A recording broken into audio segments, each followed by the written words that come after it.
episode are we on? We are on episode 15. We are. Welcome to Conscious Guys Get Laid More. We have a special guest today, Alycia. Say hi to everyone. Hello, America and beyond. Two of you. So that everybody knows, the two listeners of our podcast are me and Alycia. My wife, nope, doesn't listen. Andy, nope. Doesn't listen. So this will be enjoyable for you and I to listen later. I can't wait to re-listen to ourselves. Yeah. Do you listen to your Conscious Girls Drink Champagne podcast? Sometimes, unless I'm particularly nervous about it, then I try to avoid it. Oh, nice. How long does that last? Sometimes a month, sometimes like 6, Nice. Very cool. Are you glad to be here? We're super excited to have you. Oh God, I'm super glad. And I feel like this is just proof that all of my pestering and being mean and razzing you guys pays off. It does. You're our first guest. Second, but that's okay. Who's our first? Well, the first two were your wife and Grace. Oh, that's right. She actually arbitrated our conversation for us. She did. Yeah, that's right. And then you called Marcella too. She called me during a podcast. And I picked up. She was not happy about that. She got so nervous. No, I'm super honored, and I feel like, it only makes sense that the conscious guys and gals get together. But the sad part of it all is that our other conscious gal is not here. She's MIA. She'll be here later. Yeah. At a later. I promised her I would get very sad and afraid, because those are the two emotions she won't miss out on the most. So I'm going to try to bring those emotions out the most. All right. Yeah. We'll try not to be angry or happy. No. She likes those. Really miss out on that. She likes those. Yeah. Exactly. So for our podcast today, because we are Conscious Guys Get Laid More, and we are all about a value-driven life. Yes. Just like the one and only James Frazier lives. We have some topics. We do. Did you watch Outlander? No, I thought I was thinking about Frazier, like my favorite Frazier, like no, Frazier Crane. No. You need to watch Outlander. Yeah. It's a soap opera on a cable channel that has a lot of Scottish Highland scenery, women and men, time travel, and sex. Yeah. Wow. Yeah. It's amazing. Shows every man on this podcast how to live. Shows you how to live. That's right. I've never seen it. I've never seen it. Yeah. Oh, okay. I'll put that on my list. Outlander. You can just do like an Instagram search, hashtag Outlander, and you'll get a gist of what's on there. Yeah. Maybe I'll just follow the people on Instagram and call it a day. That might work too. You won't get the sexy sex scenes. Right. Well, you might have to make it happen then. So anyway, so just like James Frazier lives a value-driven life, we are here to lead value-driven lives as men, with the underlying purpose of getting laid more, because we believe conscious guys get laid more eventually.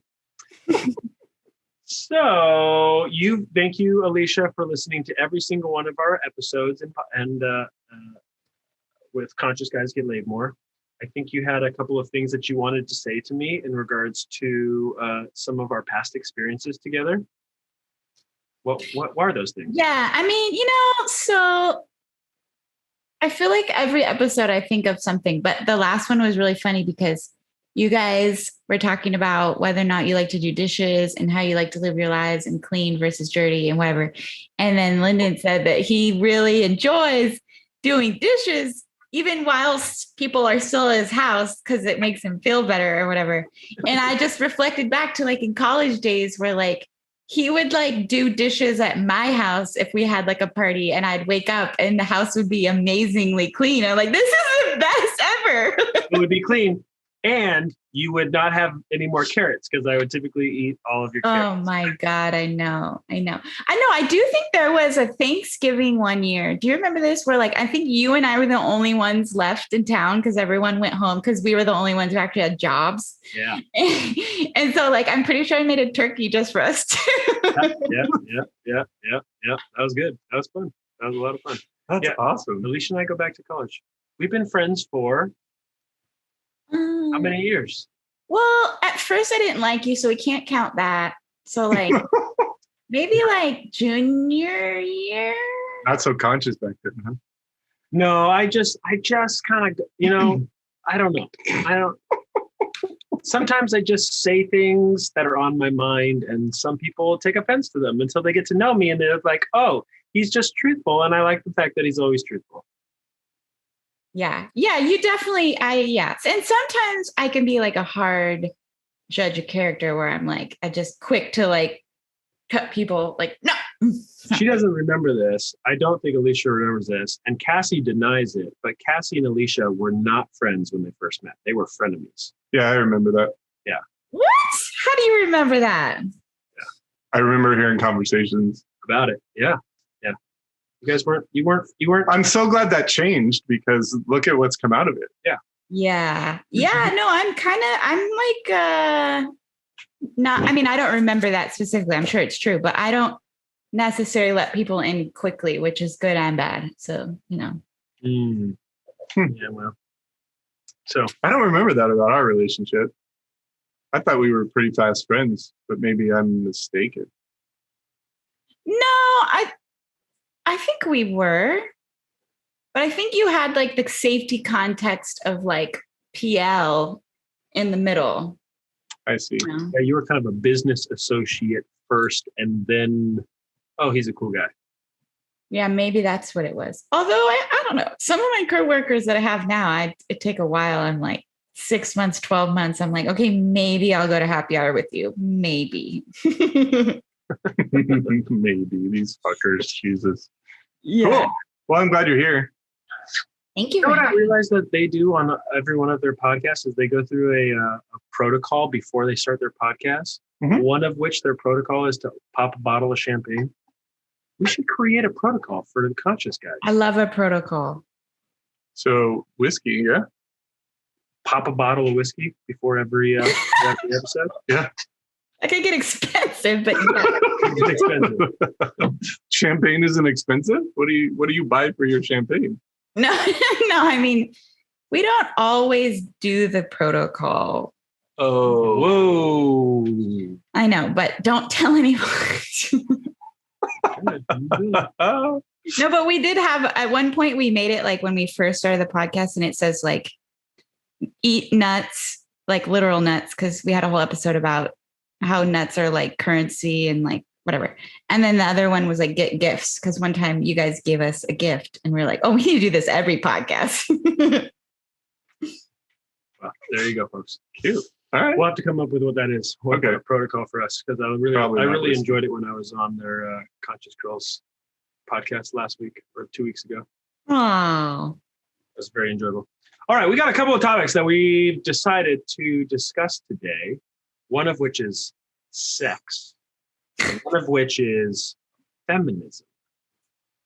Which one should we start with? Guest chooses. Guest choice. Yeah. Wow. What an honor. A thrill, really. I think let's do feminism. Feminism. Okay. Let's do it. How would we talk? What's the conversation that we should discuss regarding feminism? I feel like Mr. Andy, who you can email at andy@productivelearning.com, was the one who brought it up. I like having a listener on. They just know, what's going on. They know the protocol. Yeah. Send everybody to Andy. Boom. Yeah. So let me fumble through this again. So there's this, I was having a conversation with someone a while ago, and they asked me this question: what's the opposite of patriarchy? Right. And, immediately I think of matriarchy, right? You just swap one precedent for the other. And the truth is that the opposite of patriarchy is equality. It's not actually matriarchy. And so getting to the concept of equality requires that both voices and perspectives and whatever other voices and perspectives in the conversation get to be heard, so that then equality can actually form. And a lot of times when things go through changes, there's a pendulum that swings from one extreme, and then it swings over toward the other extreme, and then it eventually finds this balance toward equality and at the bottom. And right now, and for the last however many years, feminism has really been rising. You know, it started when women wanted the goddamn vote. I mean, how horrible was that for some people? And how amazing was it for others? And, you know, through the 50s and 60s, there's these values of what a woman should be and the roles she should play and how she should look and dress and all this shit. And then now we're at this point where a woman can choose and do whatever she wants, except potentially get paid an equal amount for the same job or role, right? And so there's this glass ceiling, and there's all these obstacles and things that men don't even think about. Karen brings up one to me all the time. Like, do you even think about, you know, what it's like to walk to your car at night in a parking lot? And I'm like, no, I don't. It doesn't even fucking cross my mind. And so like so there's just perspectives and things that don't even cross guys' minds with regard to feminism.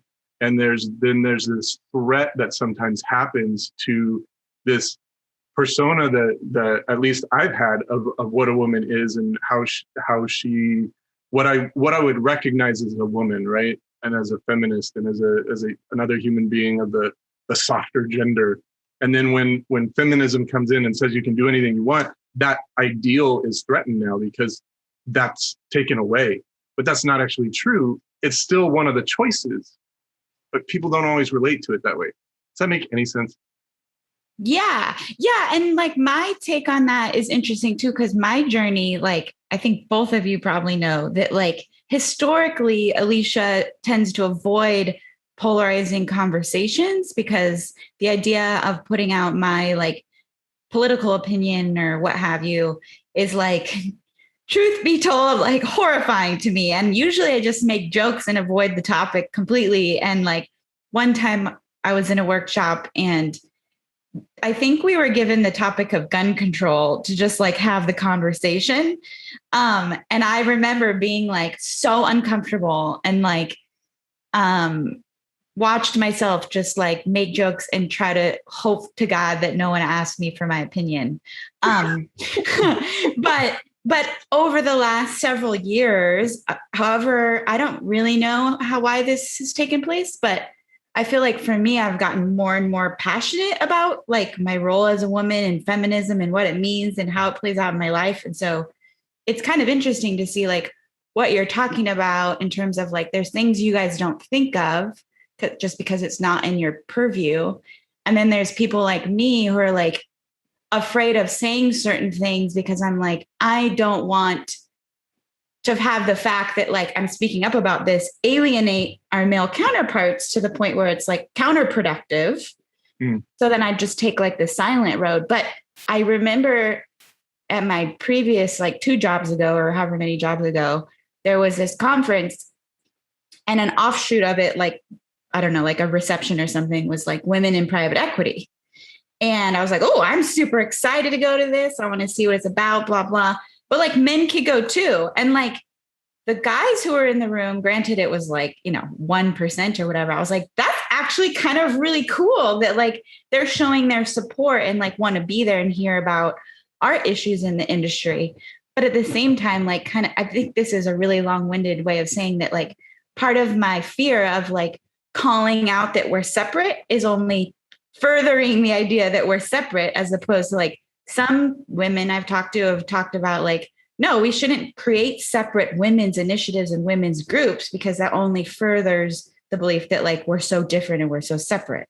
Do you think that your fear of voicing your opinion is a female issue, or is it an Alycia voicing an opinion regardless of her sex issue? And I did ask the question as to like either or, and maybe it's not either or, it could be a combination. And you could speak to that, but how much do you think of it as a feminist issue versus Alycia just has an insecurity of saying, here's what I believe?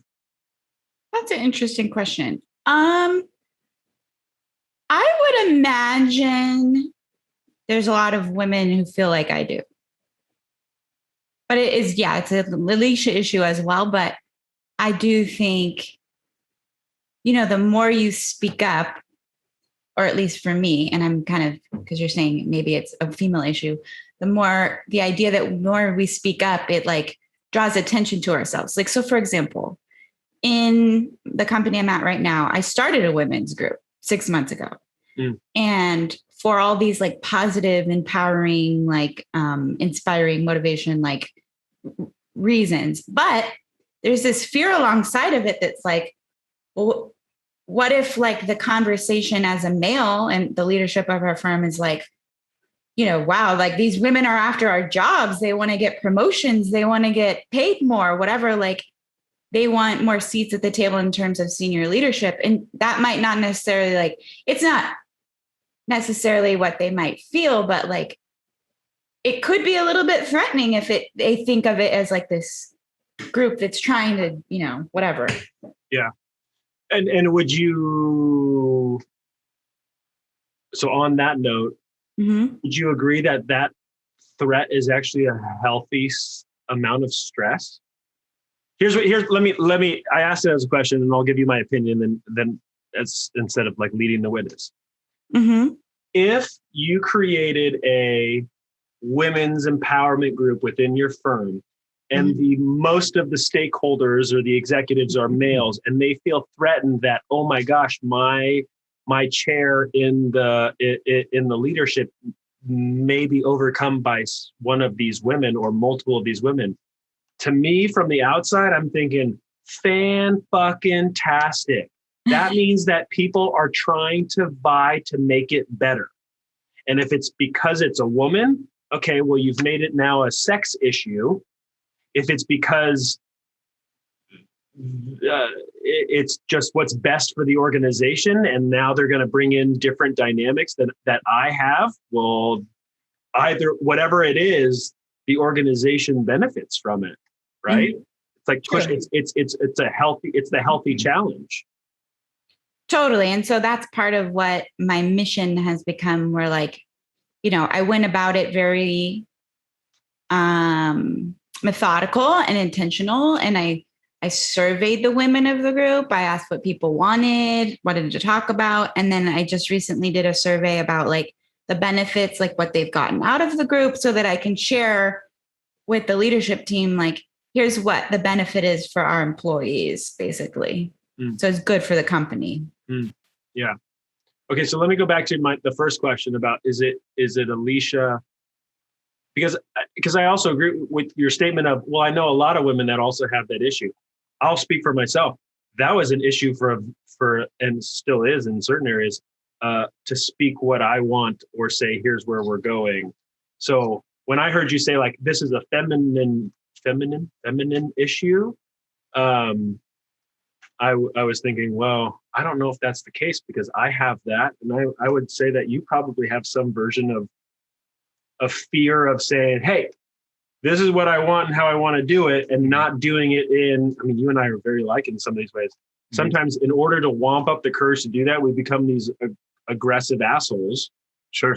I've done that. Right. As opposed to the way that I actually want to be, which is this compassionate, empathic leader that says, here's what I believe. Here's what I'm seeing as capable. Can we all get on board and let's move there? Because I want this. Like, it's like the Martin Luther King, like this is what's capable in our world. And then boom, everybody moves in that direction. But staking your claim like that, I think it's across the board a scary thing, because it means that there's something to be shot down. There's something to be then ridiculed by, as opposed to, if I have no opinion, what are you going to get upset with me about? Right. I didn't say that I like the color blue over red. So you can't say that you like that one because I never said anything. You know what I mean? Mm-hmm. Yeah. Yeah. And I also want to say that I'm not trying to say that there's not a societal issue in regards to females and males. I think that there is. I think that there's unconscious biases. We kind of touched on some of these in regards to other minorities when we went into the BIPOC stuff. Mm-hmm. And so I think that's ingrained, but I also wonder how much of it is more of an individual. Yeah, if you get the hand gestures, it makes total sense. How much of it is an individual's insecurity that would actually overcome the societal issue? And then, yes, there is still a societal issue, but is that a smaller one? I don't know that it's kind of like a chicken or the egg question at that point, because as you're going to, as a kid, like if we think as a kid, you're going out and you're putting yourself out there and you get feedback from your external world that this is inappropriate, this is wrong, this isn't the way this should be, and you get ridiculed or condemned or just corrected, then you're going to internalize that and now have a message. And now to overcome that internalized obstacle, how do you show up and who do you get to be? And so I think it's both. And I think that when you look at it from the societal, the large scale, it becomes more challenging even because now not only are you needing to overcome your individual thing, but now you need to overcome, well, as a group, women are going to be faced with this obstacle from men because it's going to be, tried to be corrected. It has never been done before. And those are typical responses. And so then who do you need to become as an individual to fuel a different response to that obstacle? And it doesn't always necessarily have to be as aggressive, like Lyndon said. Lyndon and I go aggressive when we're faced with needing to be courageous and overcome some kind of fear. That's not the only option. And so when women go and do an empowerment group like you're saying you're doing, even in your description, you were very careful to gather all the information, interview all the people, find out what the benefits are, take it to the leadership, make it completely obvious what you're doing and provide the benefits, because if you didn't, what would you expect to have happen? Well, I had another woman even say this to me because it was a fear I had, but I wasn't sure if it was validated by anyone else. And I talked to this senior leader in our firm who told me at first she was unsure if she was going to come to any of the meetings. And she gave it a try and figured out what I was about and what we were doing. She goes, I think you're doing a great job. She's like, my fear was that it would be like this man hating, man bashing, whatever it is. And I'm like, absolutely. I want to do everything I can to eliminate that from happening. It hasn't happened, but just the idea that could be a perception of what this group is about is part of what is in our psyches just as a whole, right? Because like you're saying, if somebody's thoughts are the opposite of patriarchy is matriarchy or whatever, then there could be negative connotations associated. So yeah, that's great that the female executive said something like that, and it reminds me of, I always think it's so ironically funny when you see somebody that's like a hippie, they're wearing their tie-dye and they're kind of that persona.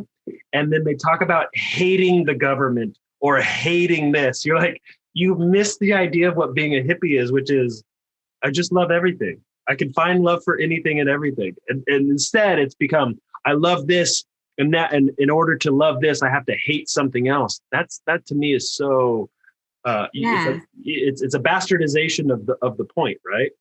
Totally. And I think since certain messages do get blown up and that's the world we live in, that's where the timidness comes, which I don't know. I can't speak for all women, but a lot of times people who are super outspoken or really passionate about something that become really popular can be very polarizing. And it's a lot of people don't like certain things certain people say. So it's how do we do this in a way that's or at least for me, like in a way that like supports the company, its staff, and then, what I care about, I guess. Mhm. Well, I would have to say congratulations to you for having the fear of putting your opinion out and then formulating a group of women that are essentially formulating an opinion. And I'm assuming you've created some kind of charter or mission reason for being together, which is, I would guess, if you're the founding member of it, it's got a lot of your blood and tears and beliefs in there. So way to go. That's really cool.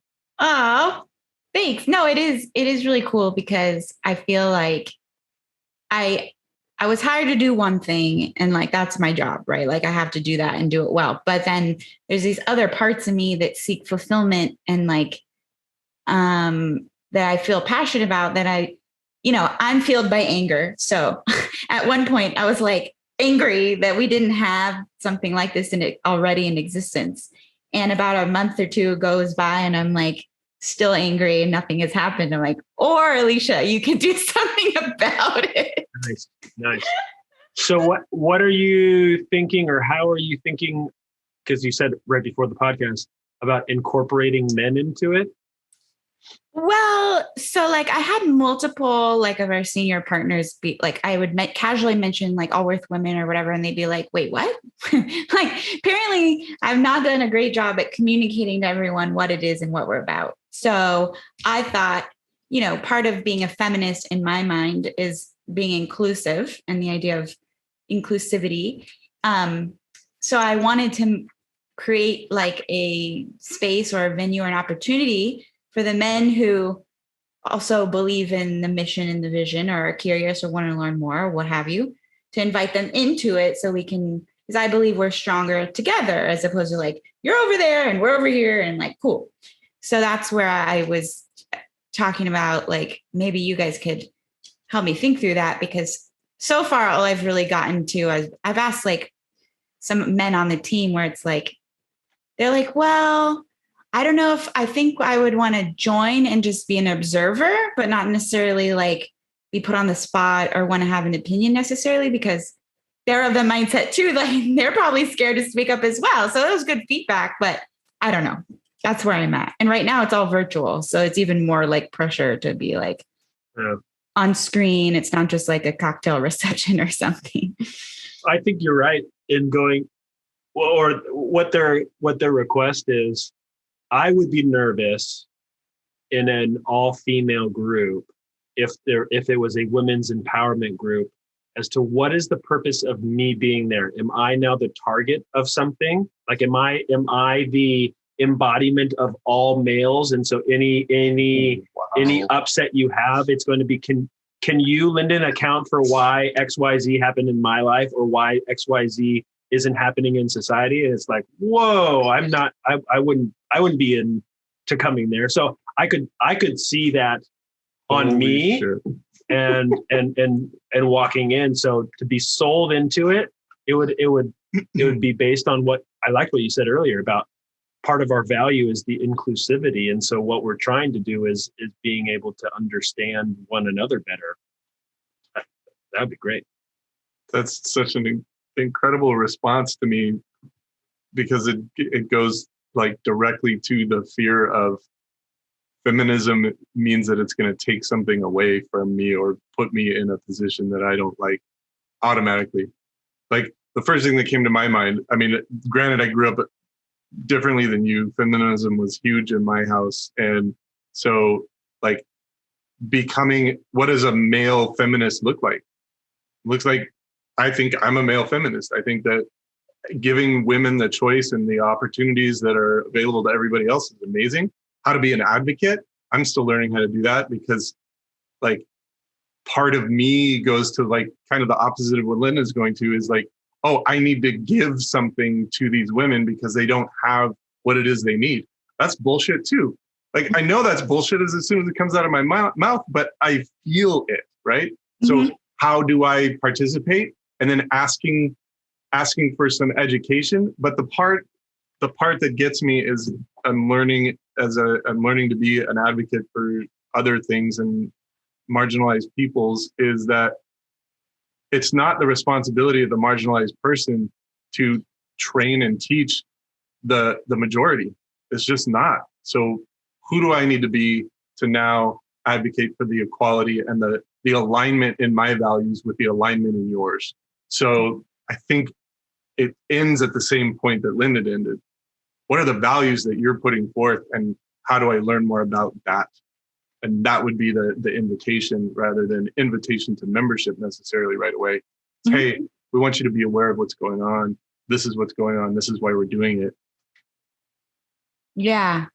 Yeah. Because I feel like that response to being invited is exactly my fear, right? Where so that is good because, yeah, it's like unfounded and founded at the same time, where, like you're saying, Andy, in order for men to become advocates, they have to understand what it's like to be in our shoes, like what you're saying with the safety thing that Karen brought up. Like, yeah, I would imagine like 95%, if not more, women feel unsafe once a day, if not more.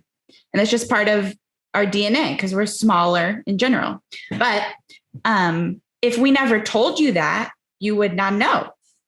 And so you would never be able to consider what it's like from our point of view. So it's both parts to have that conversation of like, here's what it's like for us. And then you're like, oh, interesting, and vice versa. But yeah, it's a tricky one to, especially in a business setting. But, I think that like there's been some meetings where, like, I think it was our launch where I shared different studies about like simple things, like not just like, oh, we don't get paid as much or stuff that everyone has heard, but simple things that like women don't apply for as many jobs as men do. And in fact, I found this study from LinkedIn because, they do a lot of job postings that like women actually do get hired more for different positions, but it's ourselves that kind of limit us in terms of like, oh, I don't hit all the qualifications on the thing, or it says 10 years and I have 8 or whatever. And you kind of like prevent yourself sometimes. So there was things that we talked about that's just issues as a general. It's not all like societal issues that say this. So blah, blah, blah. Like, it's more just learning about ourselves. So I wonder if maybe it could be a little bit of that too. Like here's what the group is about and what it's for. But then this is also like kind of the state of the industry, and especially in our industry. And then also like, jobs in general, I guess. How long have you had the group going? Our 6th meeting will be this Friday. So 6 months. We're doing monthly. Nice. Wow. That's incredible. Congratulations. Thanks. And this Friday one is a fun one. I'm doing a summer pop-up virtual event. What does that mean? Yeah. I don't want to. You don't want to spoil it. Okay. Oh yeah, all the listeners, for all of the women at my company who are listening. But no, so what I'm going to do, so we have like a really cool podcast studio, a radio studio at the office actually. And I was watching last week some of our guys record something, and it literally is like a news studio. And I'm like, I want to do this. How can I get it? And I'm like, the women's group. So I'm going to be like a news anchor type person. And I'm taking us on a cruise where we're going to go around the world. And then I'm going to show videos of like celebrity chefs teaching us like cuisine from different regions. That's my virtual event. Wow, that's cool. Fancy. It's going to be fun. I'm going to pretend like we're like boarding the cruise, and then we have to go to Italy now. So everyone has to get back on the ship and stuff. So you said something, Andy, and then Alycia, you commented on it too, about the walking in a parking lot and having fear for your safety. And Alycia, I agree with you. There's like, and we talked about this actually when we were talking about testosterone and the Olympics and whatnot, mm-hmm. of like, pound for pound, on average, women are not as physically strong or physically fast as a male. And so in that situation, which one would you be more concerned about? Well, the female would be of more concern because they don't have as much of a physical ability as a male does on average, pound per pound. There are some fucking badass women out there for sure that could kick the shit out of me. Right. And so I don't know what my question is about that, but there's something in this idea of feminism, and I kind of stated about it earlier, of what is an upset that women have that is being, and or even males have, about the society's idea of feminism or the matriarchal society, that there is a biological difference between the two, but we're placing the idea that it's a societal construct that is the issue, as opposed to there's a difference in biology, or there's a difference in quality or characteristics or something along those lines.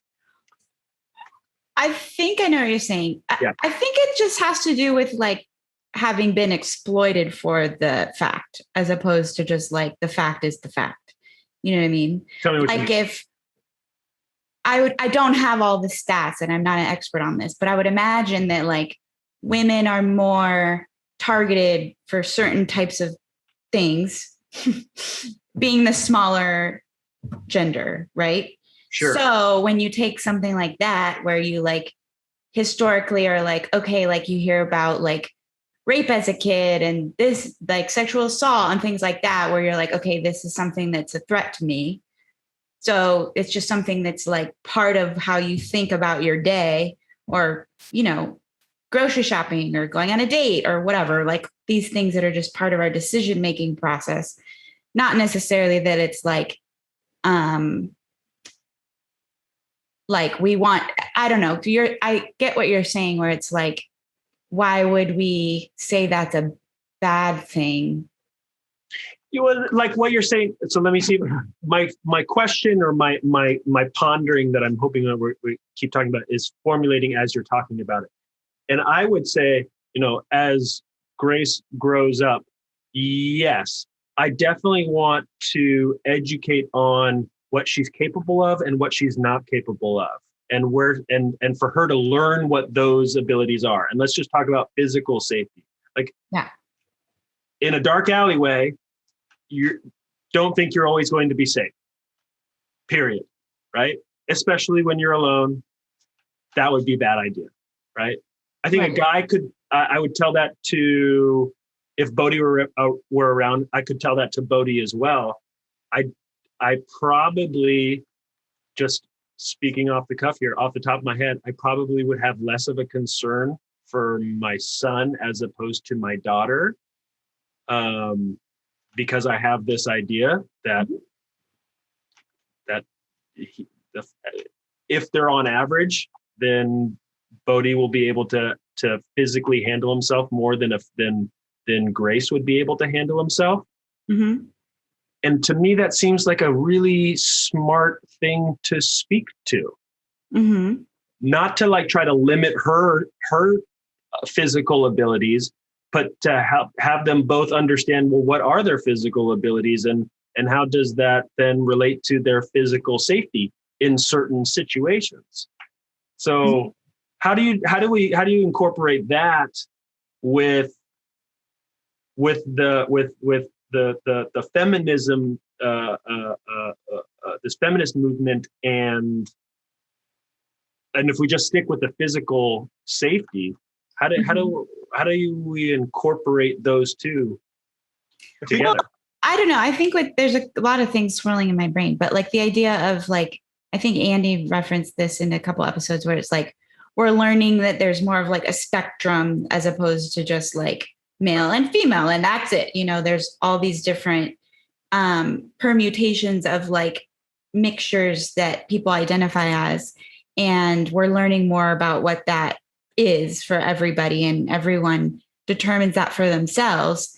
And now that more people are willing to speak up about who they are, now we have more information about it. So I think that, like, in general, like, I can only speak from my point of view, being a straight woman, right? So like, that's my point of view. But I think if you had all different people along the spectrum, they would all offer their own perspective to have a more like inclusive conversation about what that looks like for their particular issue. Like, I'm imagining, you know, a gay man might have similar tendencies or different thoughts that drive his decision-making process because of what he's experienced in the world. But for me, like, being 5'4", you know, and smaller-ish. I used to be smaller. But if you go through like certain decision-making process, like you're saying, like, it's not bad to tell your daughter to be safe. Like, my parents, and you guys both know this, I think, like, they were like safety freaks. And like, it still to this day, like, I'm a safety monster just because I feel like it's so important. But, and I also have girlfriends who are not as worried about stuff. It's like your upbringing too that plays a factor in how you see the world. But yeah, it's interesting because I don't necessarily think it's like, it's something that's like a feminist issue necessarily. It's just more of like a fact of the matter that, like, some women, being smaller in stature, make more of their daily decisions based around, you know, physical safety, and some don't. But it's just something that's more common, I would imagine.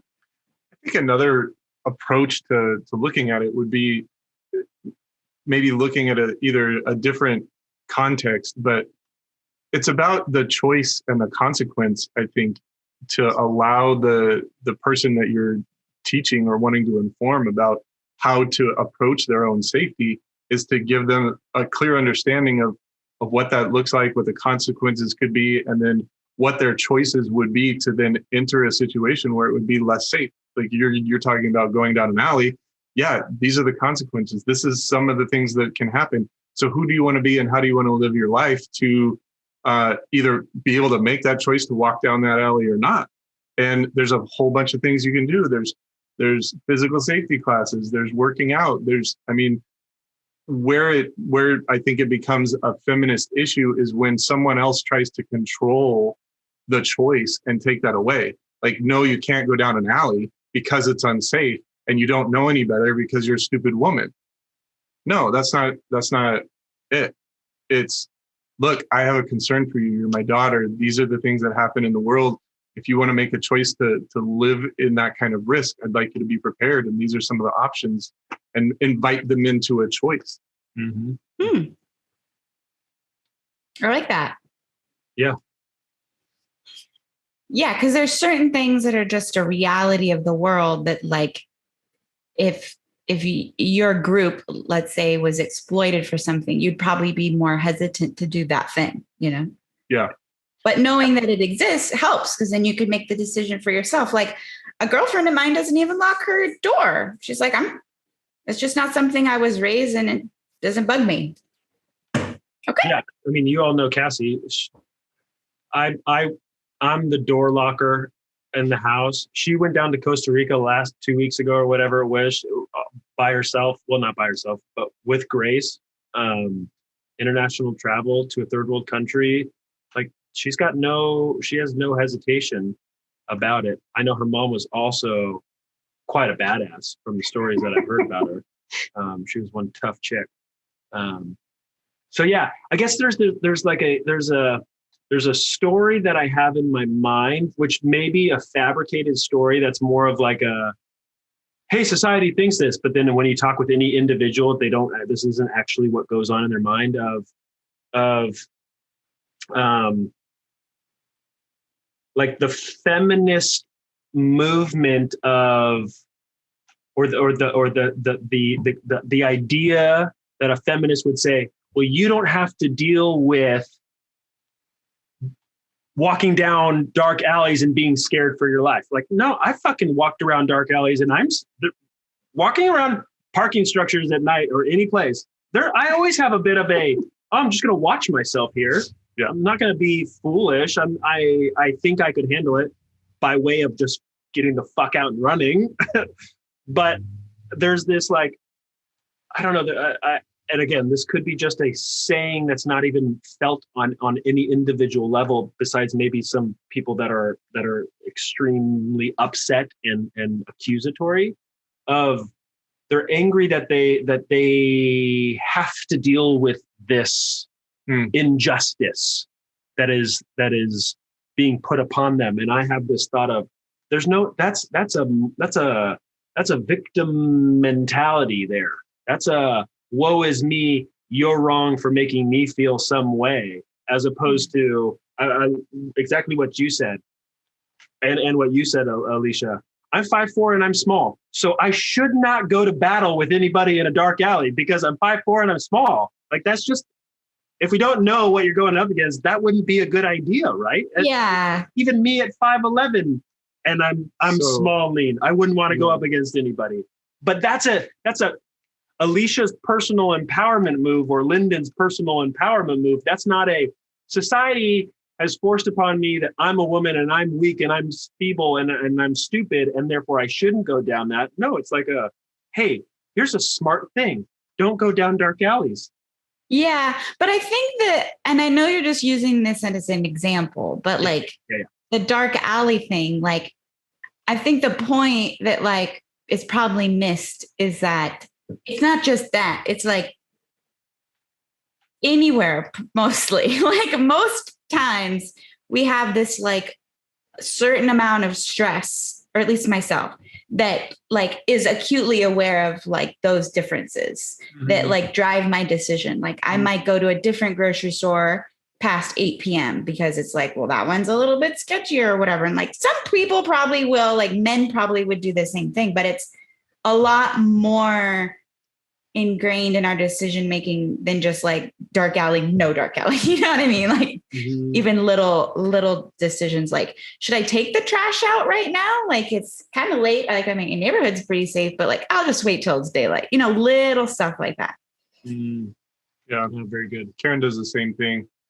I think there's when we get mad at her when she doesn't take out the trash when it's like 2 p.m. in the afternoon. She's like, it's 2 p.m. No, I don't. You can't use that one on me. There's when we get to the generalization of saying that society has put this upon me. I get what you're saying. Like there can be a victim mentality, but I also think there is a sad truth to the fact that this does happen. Women have been attacked, raped, and murdered just walking to their car after work. And there's a need to think about it. And that need to think about it is regardless of size, is regardless of most things other than gender or how you identify as a human being. Like women are victims of it. Homosexuals, any gender can be victim to it. So there's certain ones that it's more appropriate for them to feel unsafe, and then it's kind of like the whole victim triangle, right? Because it gets perpetuated and accentuated. There's the victim that it happens, and it's an actual victim, and it's whatever. And then there's a rescuer who now needs to protect and save, right? And then there's a persecutor who needs to go after and make evil this other thing, and it limits the opportunity and the choice for anything else. And so moving from these scarce options to more abundance of options requires a conversation about it, which is what I think is really amazing about this conversation is we're seeing where, you know, Alycia as a woman has a particular way and a particular thought process to dumping out the fucking trash. Like, wouldn't cross my mind at all to not take out the trash at 1 a.m. in the morning, other than it would probably make noise and I don't really want to do that to my neighbors. So like, but it's just fucking fascinating. And like, so where is the line then, right? Where's the line where we get to offer up solutions and be advocates to support the forward progress of the conversation? That's still confusing to me. And then how do we not make women victims in their story and offer and create an opportunity for choice? Like, it's challenging to me. So, Alycia, Brendan. how would us as men help create a feeling of equality? And let's stick with the physical safety one, since that's been our example. Mm-hmm. How would you feel empowered in regards to your physical safety? And I think incorporating what we're talking about, which is a conversation and being what would be introduced to some choice. How would we create that feeling of equality? Well, there's like different things that come to mind. And like, obviously, I think different people would have different opinions. But what's coming to mind for me is like, there's different scenarios, right? So like, let's say you're with coworkers and like I was newer to the company or something. Like, you know, there might be a level of like discomfort there if you're like, oh, like, hey, step into my office for this meeting. I'd be like, I don't know. Like, it would be a little bit like, I need to get to know you, whatever. And we were talking about that before we started recording, where it's like, there's this, that even comes into play in that scenario. So it's like, oh, maybe you offer like, would you prefer we have a meeting over here or over there? Or like, would you want to meet at Starbucks for an interview? Or, you know, like public places, like incorporating the person's preferences into like, into account. And even like that would be like the working world, or like with like dating. Like sometimes in the past when I was dating, it'd be like people would suggest like certain things and I'm like, I am not at all comfortable doing those things. And obviously we have to speak up for that. But like if you were actively dating, I would encourage you to like pick a public space and like, you know, things that are like very more like people are around and not in the middle of nowhere and what have you. And then as far as like if you were like a partner, like or a friend, like offering to walk someone to their car, or like I remember one time an ex-boyfriend gave me mace. I'm like, as funny as it was kind of silly, but I was like, oh, he cares about my safety and like wants to make sure I feel safe when I'm alone or whatever. Like little things like that, just asking, I think would be helpful. Like you could say to your women friends, if you cared about certain things, like you could ask them what makes them feel safe. I don't know. I like it. I'm definitely going to think about that one though, because I don't think anyone has ever asked me that.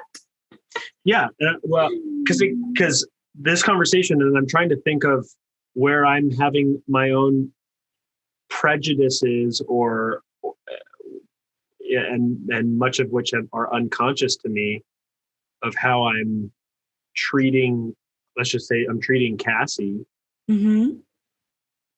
and even with bringing it to light of, hey, you're not creating a choice. There's a moment there's then this void of, okay, so now what do I do? How do I respond? How do I create the space of equality, as opposed to continue to propagate this unconscious bias that's just inbred through society, because it's just in our cartoons, to our news, to our workplaces, to our social jokes. It's just it's in there. You can't not say that it's not, right? So identifying it is one thing, but I mean that's like a booby prize. We need a new direction.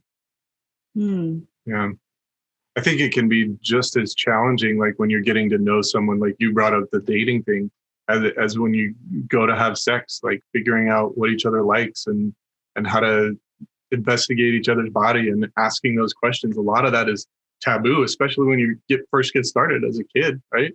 You're like, think you know everything, think you have to know everything. You don't talk. It just turns out really shitty. Like, that's my experience, but like, mine was great. It was just really fast. really fast. Like, did that even happen? No. Yeah. I mean, yeah, totally. That's so important. And yeah, I mean, because the other thing I've been thinking of too while you're talking is like, there is this idea of like societal issue that like you hear about, but then there's also things that like, again, can't speak for everyone, but I imagine, myself included, we've experienced as we grow up and our personal experiences, like just even if it's little stuff like your older brother, like, you know, showing his physical strength, you learn you were weaker early on, like through just think like playground and this and that. And like, you kind of take that into account, like subconsciously and consciously, like, okay, this doesn't work. Even if I really wanted to like push my brother down the stairs, probably couldn't, like, you know, or whatever. So you kind of incorporate that into like how you go about living your life, you know? So there was an episode in Outlander. Full circle. Yeah. Where, so Alycia, so that you know, the girl, the main gal time traveled through some rock back to like the 1800s. Okay. And she was born in like 1950s. Okay. And she's a doctor. So she is a bit not seen as normal because she is a doctor. I think it could have been even 30s, 40s, or 50s. I can't remember exactly. They barely ever go to that time frame. But she's a very educated woman, even in her time frame. And then she goes back 200 years. And now she is this, like, no women are seen as educated. They're all seen as that which brings me my child and my food, right? So anyway, her daughter then transports back, and she's transported from in Scotland, and then she has to go find her mom and dad, who are now in North America. And so she travels all the way across the Atlantic Ocean, and then she gets abducted by some bad dude, and she gets raped. And this was like the big thing, right? And then she finally goes and finds her mom and dad. Her dad being James Fraser, and she is super angry because she thinks she should have done or could have done something, and she's pissed off and she's angry. I could have done something. I could have done something. I could have done something. And her and her dad, James Fraser, are going and walking around in the woods because they're picking up whatever berries or something like that. And he's just listening. He's not saying anything. And she's just ranting and kind of berating herself. And he grabs her and kind of like strangleholds her from behind and says, "Do anything you can to get out of this." And you can tell he is holding her. And then he throws her onto the ground and he says, "Come at me." And she's furious at this point. And she comes at him and he just grabs her and throws her down again. "Come at me." And she is furious. And now she has a rock or something. I thought she had some weapon, and she comes at him and he just bats it away and pushes her down. He is some 6'3" hunk of burning love. So, but for the moment, he has this really heart-wrenching and very honest conversation with her, saying, there was nothing that you could have done. Mm-hmm. That was it. So now you have to deal with that hard truth, not the truth you were telling yourself of, I could have done something. I should have seen this. I should have taken all these cues. I should have punched him here, done that, screamed louder, blah, blah, blah.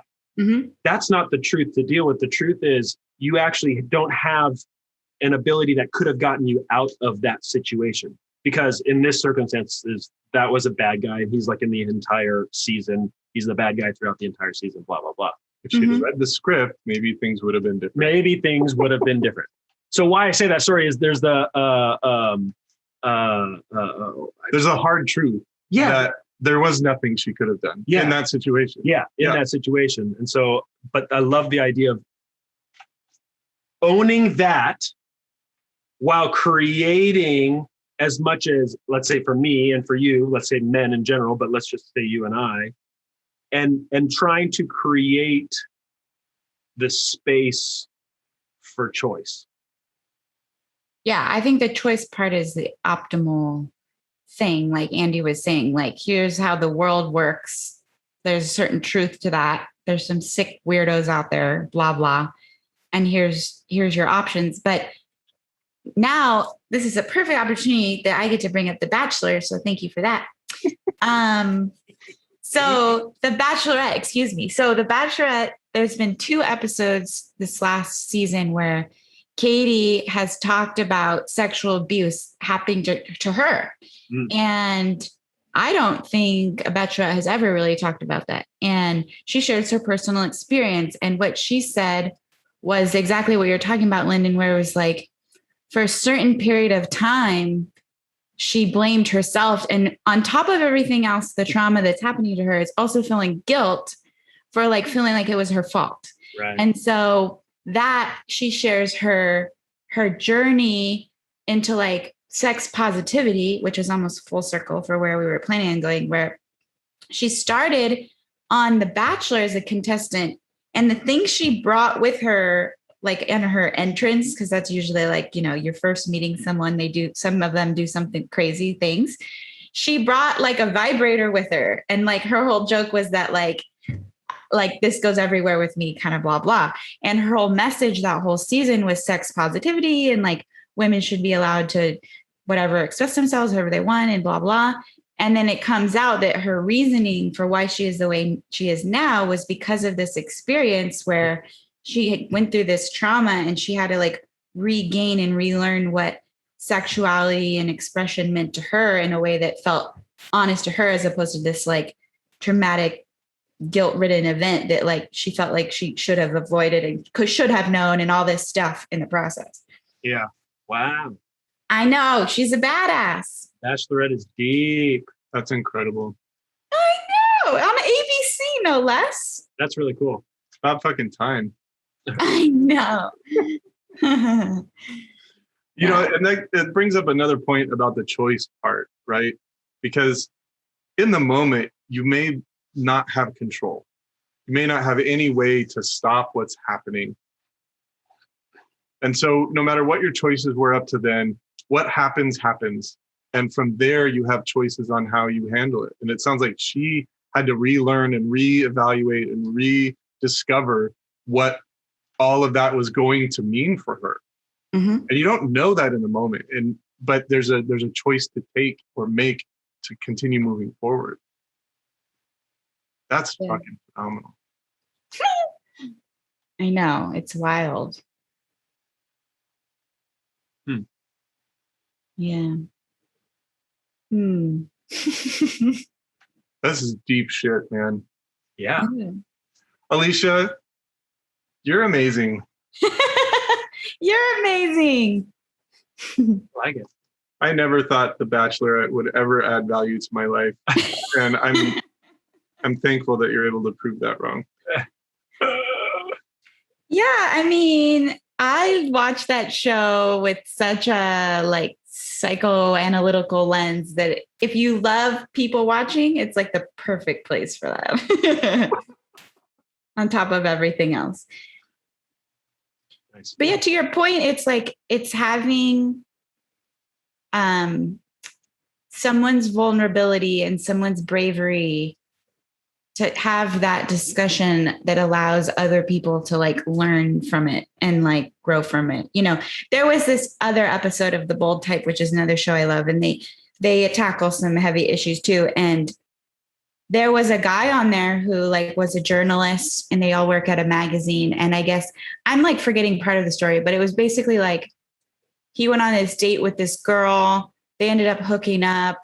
And later it comes out that she was like yeah, that wasn't fully consensual. And he was like, whoa, like I thought it was. And it was this whole conversation of like, there was no like explicit yes or no, but at the end of the day, she did feel like it wasn't. And he just felt like a complete piece of shit and all this stuff. And it was his journey through that. So it was really interesting to see like, both sides of the coin where it's like, I would imagine in 99.9% of hookups, someone is not like making you sign a piece of paper that's like, yes, I agree, Right. Yeah. Yeah. That's a weird thing. Mm-hmm. That's a weird thing. Cool. Should that conclude our podcast? We got to some meat right there. Dude, it was really powerful. I think we can allow her back on. I would love that. Yay. You did good. You get a gold star. Thank you. No, I'm so happy. Thank you for having me. It was awesome. Was it as horrible as you were anticipating? No, I never thought it'd be horrible. I always wanted to come on. I just thought maybe we should have fought more. I don't know. That would have been fun, but that's okay. Hey, screw you. That was a little too deep to fight about, though. I know. I'm kidding. I just think that like, I really love the idea that like we secretly don't get along because that's really fun, but it's not true. So, Yeah. Well, our podcast is going to blow the shit out of yours. Yeah. So way more followers than just the two of you. We'll even have more women not listening to ours than yours too. You're definitely more consistent. I'll give you that. Yeah, we are way more consistent. On the weekend. You're probably going to have more than us in like 6 months than we've done in 5 years. Don't you guys have like over 100? No. What do you guys have? We have like 45. That's pretty good. We're at 12? No, 14? Well, we'll get it. We had 7 listens to our last podcast. So yeah, on SoundCloud. That's pretty cool. Hey-o. Yeah. Yeah. Great. All right, everybody. Good episode. Alycia, thank you very much for joining us. Andy, always a pleasure sitting and smelling you next to me. And put on deodorant just for you. Right before we started, I put mine on. Alycia, you don't need any because you're just hanging by yourself. And Roxy can't smell anything anyway. All right, bye, guys. Thanks so much. Hope you all get laid more. Hope you all get laid more. Bye.